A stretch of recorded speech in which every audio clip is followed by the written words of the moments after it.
And now this one's going to take a little bit of explaining, so I'm going to try and split it up into 3 parts.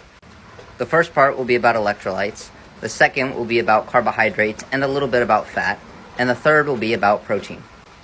So, what is the anabolic window? The anabolic window is the theory that your body is much better at absorbing and utilizing nutrients directly after a workout.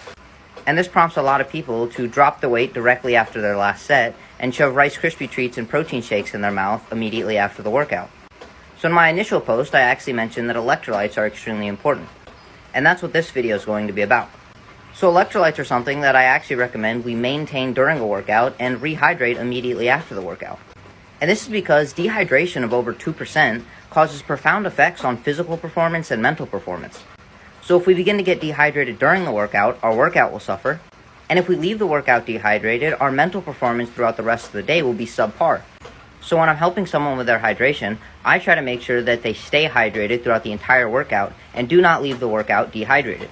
This allows them to maintain performance throughout the entire workout, and let's say they do leave dehydrated, there are protocols that I put in place to try and make sure that they regain hydration as soon as possible. So it's estimated we lose about 1 liter per hour of exercise. However, this will vary drastically depending on your body size, the climate, and other lifestyle factors. 1 liter of sweat weighs approximately 2.2 pounds or 1 kilogram. So the best thing to do is actually to weigh yourself before and after an exercise session. And the goal is to actually exit the exercise session at the exact same weight. And the only way you're going to do this is by rehydrating throughout the exercise session. But rehydration isn't all about just drinking water. On average, every liter of sweat contains roughly 1,000 milligrams of sodium, 1,000 milligrams of chloride, 300 milligrams of potassium, 10 milligrams-ish of magnesium, and about 25 milligrams of calcium.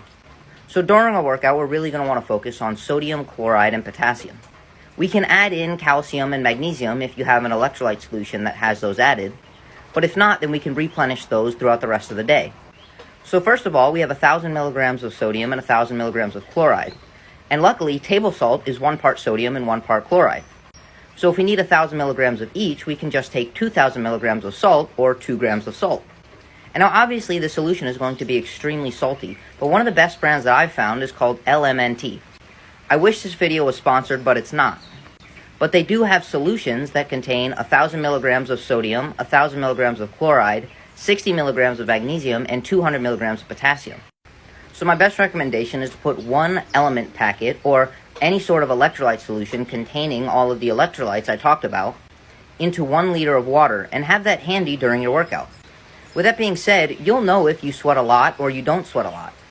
And if you simply sweat a lot or you're in a very hot climate, you may want multiple liters of water. However, there are people that are more or less salty sweaters. And the best way to figure this out is if you ever get any sort of sweat inside your mouth and it tastes really salty, or if you get sweat inside your eyes and it begins to sting, you're likely a very salty sweater. Additionally, if after you sweat, anything that your sweat got on has white stains on it, that is the salt that is contained in your sweat, and you would know that you're likely a fairly salty sweater. With that being said, a lot of times when people are salty sweaters, if they're not a healthy individual, it's likely because their body is retaining a lot of sodium. So this extra salt and water loss in the sweat could actually be helpful for their blood pressure.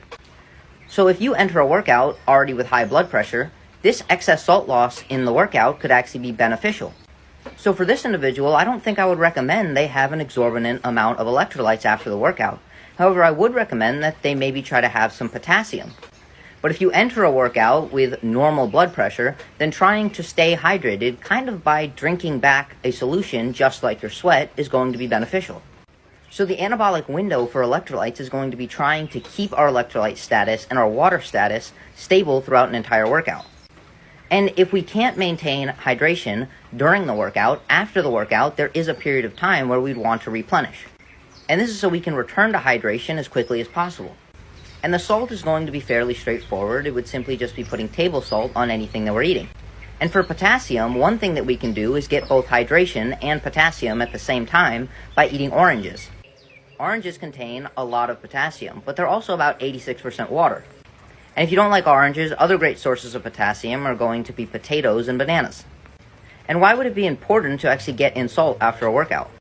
Salt and the other electrolytes are actually important for replenishing our muscle glycogen, or the storage form of glucose, which is used as energy during exercise inside of our muscles. And after a workout, our rate of glycogen synthesis, or the creation of glycogen, is elevated. However, glycogen synthesis is actually decreased when we're not hydrated, and when we don't have sufficient amount of electrolytes, simply because we need both water and electrolytes in order to replenish glycogen, along with the glucose. With that being said, this is going to lead me nicely into the next video, which is going to be all about glucose and a little bit about fats.